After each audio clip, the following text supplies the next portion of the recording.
వీరవర్ధన్ గారు, సరిత గారు, సీనియర్ నాయకులందరికీ పేరు పేరు అందరి పేరు తెలివై, మా మిత్రుడు రాజేందర్, ప్రెస్ మిత్రులందరికీ నమస్కారం.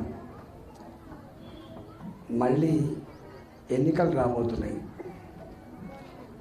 వచ్చే నెల 5వ తారీఖు నాడు ఎన్నికలు జరుగుతాయి.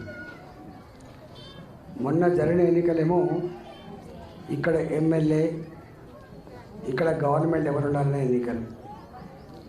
రేపు జరిగే ఎన్నికలు కేంద్రంలో ఎవరు ప్రధానమంత్రి కావాలి, ఏ ప్రభుత్వం ఉండాలనే ఎన్నికలు.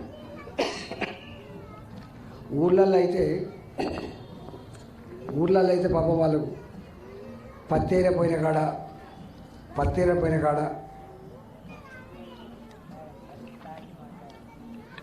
నాట్లేసే కాడ, కూలి పని చేసుకునే కాడ వాళ్ళు మాట్లాడుకునే మాట ఏంటంటే, ఈ ఎన్నికలు పెద్ద ఎన్నికలు, మోడీ గారి ఎన్నికలు అని చెప్పి మాట్లాడుకుంటాం. మేము అడిగినాం ఊళ్ళల్లో, అమ్మ మీరు ఎవరు కోట వేస్తారని చెప్పి అడిగినాం. మేము మోడీ గారికి వేస్తాం సార్ అని చెప్పారు. ఎందుకు అని అడిగినాం మేము.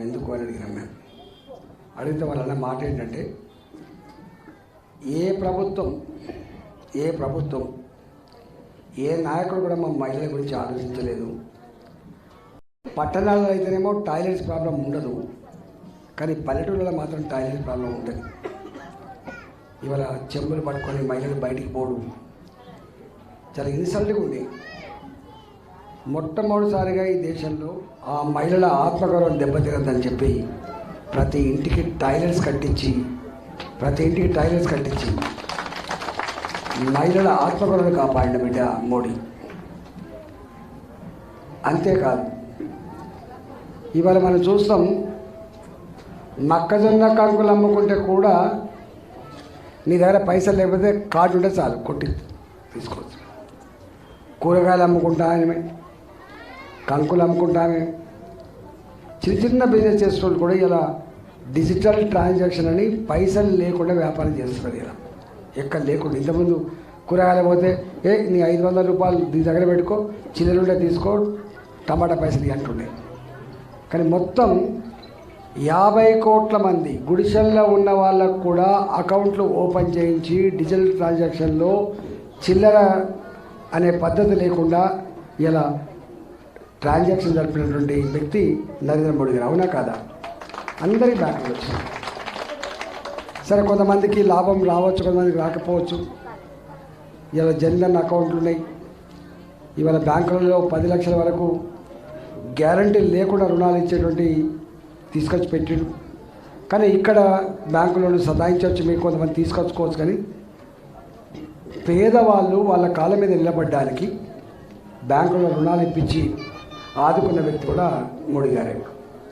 ఇవాళ ఇందులో చాలామంది మహిళా సంఘాలలో ఉంటారు కావచ్చు. మీరు మహిళా గ్రూపులలో ఉంటారు.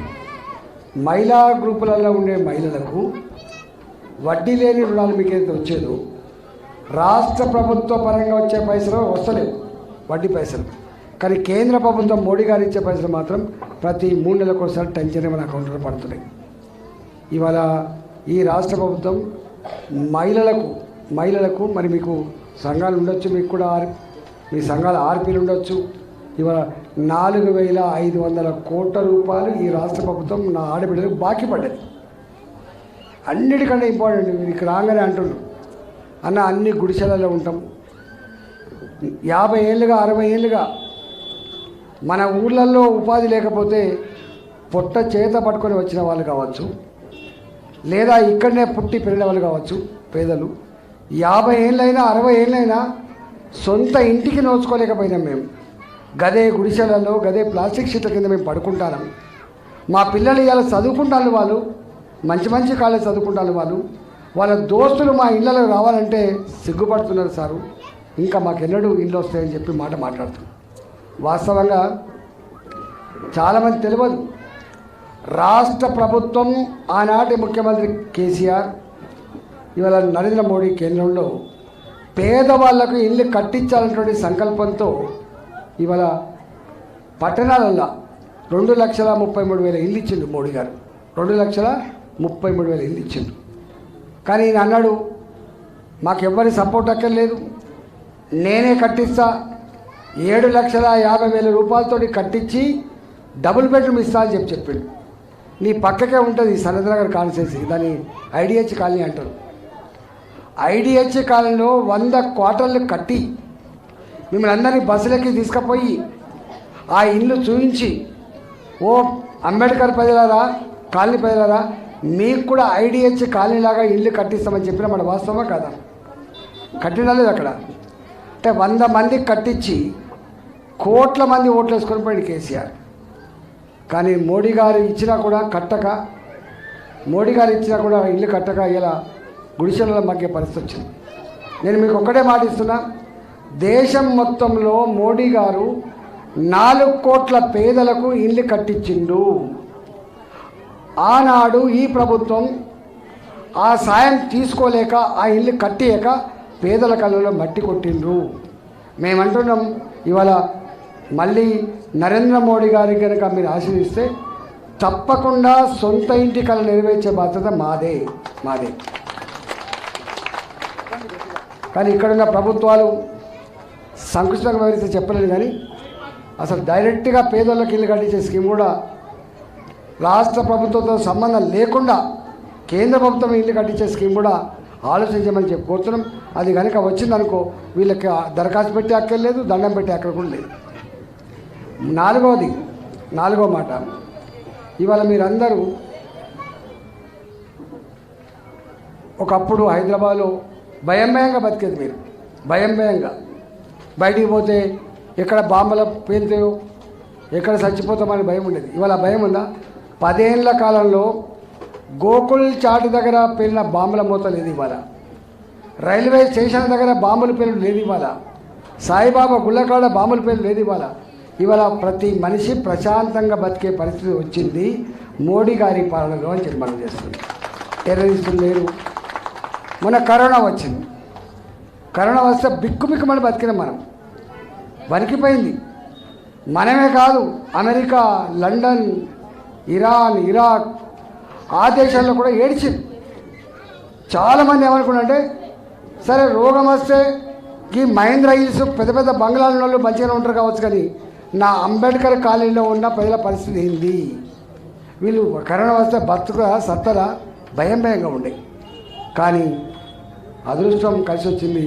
ఇవాళ 140 కోట్ల జనాభా అంబేద్కర్ బస్తీలలో ఉన్నప్పటికీ కూడా మనకు అదృష్టం కొద్దీ ఇవాళ కొద్దిమందే చనిపోయింది తప్ప ఎక్కువ మంది చనిపోకుండా ఆనాడు మన ప్రభుత్వం ధైర్యాన్ని ఇచ్చి, ఆనాడు మోడీ గారి ప్రభుత్వం ధైర్యాన్ని ఇచ్చి మనల్ని కాపాడిన వ్యక్తి నరేంద్ర మోడీ గారు.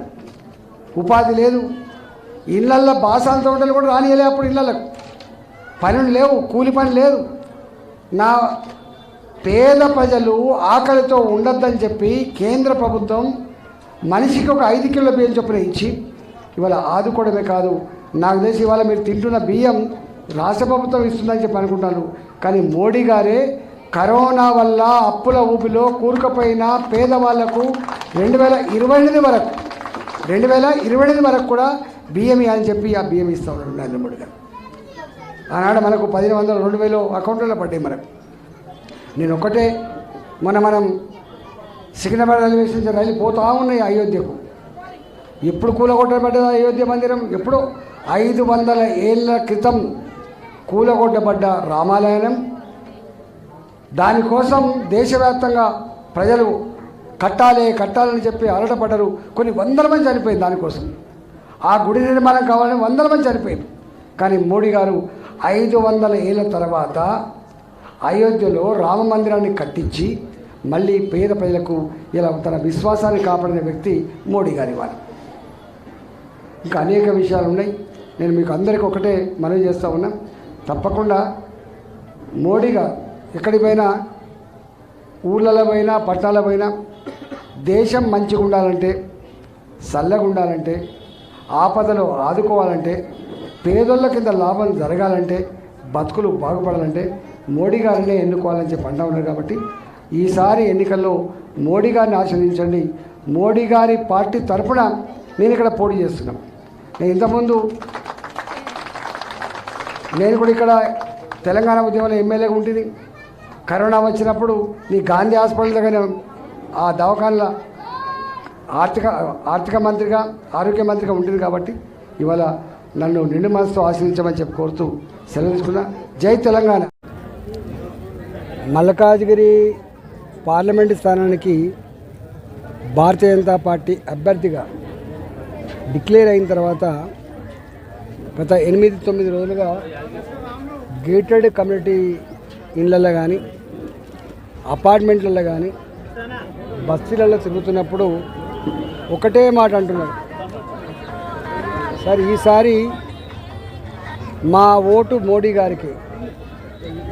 పోయిన ఓట్లు అంటేనేమో రకరకాల కారణాల వల్ల రకరకాల వ్యక్తులకు వేసుకున్నాం, కానీ ఈసారి మాత్రం పార్టీతో కానీ జెండాతో కానీ సంబంధం లేకుండా నరేంద్ర మోడీ గారికే మా ఓటు అని చెప్పి చెప్తా ఉన్నారు.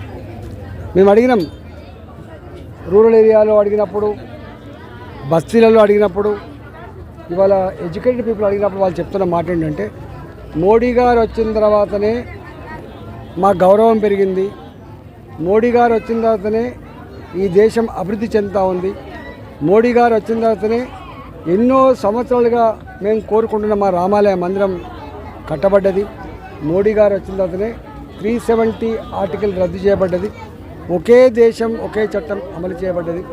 ఇవాళ make in India made in India తీసుకొచ్చిన తర్వాత మా పిల్లలకు ఉపాధి కూడా కలిగింది. కరోనా కష్టకాలంలో రూపాయి ఖర్చు లేకుండా 2 వ్యాక్సిన్లు ఇచ్చి కాపాడమే కాకుండా ఆకలి కోసం 5 కిలోల బియ్యం ఇచ్చి ఆదుకున్నటువంటి బిడ్డ మోడీ గారు అనేటువంటి భావన స్పష్టంగా కనబడుతూ ఉంది. కాబట్టి గొప్ప స్పందన ఉన్నది.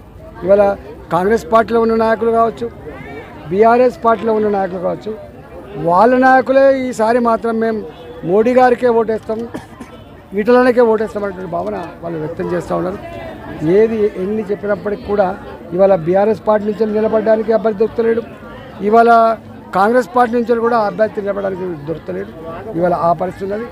ఏది ఏమైనప్పటికీ 10వ వంతు జనాభా కలిగిన తెలంగాణ రాష్ట్రంలో 10వ వంతు జనాభా కలిగిన నియోజకవర్గం ఈ మల్కాయి నియోజకవర్గం, 10వ వంతు ఓట్లు కలిగిన నియోజకవర్గం ఇవాళ మల్కాయి నియోజకవర్గం. కాబట్టి దేశంలోనే పెద్ద పార్లమెంట్ స్థానం కాబట్టి మోడీ గారు అనుకున్నట్టుగా 370 సీట్లలో మల్కాజిగిరి కూడా ఒక సీట్ ఉండాలని చెప్పే భావన మాత్రం వ్యక్తమవుతా ఉంది. కొద్దిమంది నిన్న ముఖ్యమంత్రి గారు ఏదో మాట్లాడుతున్నాడు, ఈటల గారికి దీనికి ఏం సంబంధం దానికి ఏం సంబంధం అంటే, అధికారం నడవంతరపు సీరు వస్తే కళ్ళునెత్తికెక్కితే ఏది పడితే అదే మాట్లాడే పరిస్థితి ఉంటుంది. అంతేనా?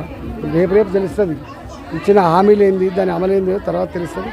ఇవాళ నేను ఆ జోలికి పోలే, కానీ తెలంగాణ క్షేత్రంలో ఆదిలాబాద్ నుంచి మొదలుపెట్టి అలంపూర్ వరకు, ఇవాళ పరిగి నుంచి మొదలుపెట్టి కొత్తగూడెం వరకు అన్ని వర్గాల అన్ని ప్రాంతాల ప్రజలకి తెలిసిన బిడ్డగా ఈటలాయన ఉంటాడు తప్ప ఈటలాయన అంటే ఇక్కడనా అక్కడనా కాదు.